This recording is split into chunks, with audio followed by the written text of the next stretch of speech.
Tak priatelia, idem zase dneska variť špagetky, ale tak trošku inak. Mnohí by možno mysleli, že to je aglio olio, ale sú to také iné trošku typy špagiet, aké poznáme, pretože je to naozaj taký špecifický druh špagiet, hlavne tvarovo, chuťovo, a ideme si urobiť také zaujímavé koreňové talianske špagety. Sama som zvedavá, ako to vypáli.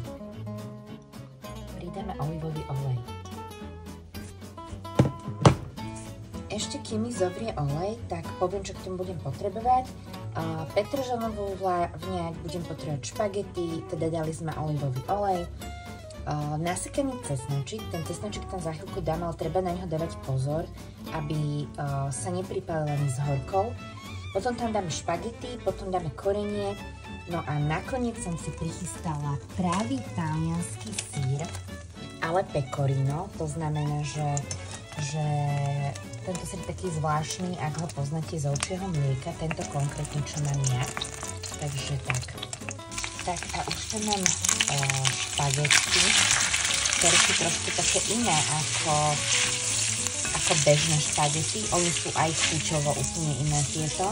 Odporúčam každému, kto chce variť taliansku kuchyňu, aby si zabehol do nejakého talianskeho obchodu. Ono má to tú svoju chuť a je to trošku iné ako tie špagetky, ktoré kúpite v obchode a sú hoci kde dostať. V tých talianských obchodoch tam vám tie predavačky vedia aj odporúčiť, čo idete robiť, ako idete robiť. Tá chuť je trošku proste iná, aj čo sa týka použitia syra, byliniek, aj špagiet. Ono si vyzerá, že som dala veľa korenia, ale ani v podstate nie.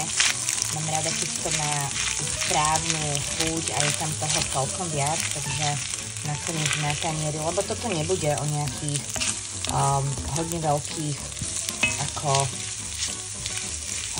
veľkých pri ingredienciách, je to veľmi jednoduché, ale toto je nasekaná vlastne petržlenová vňať s korením.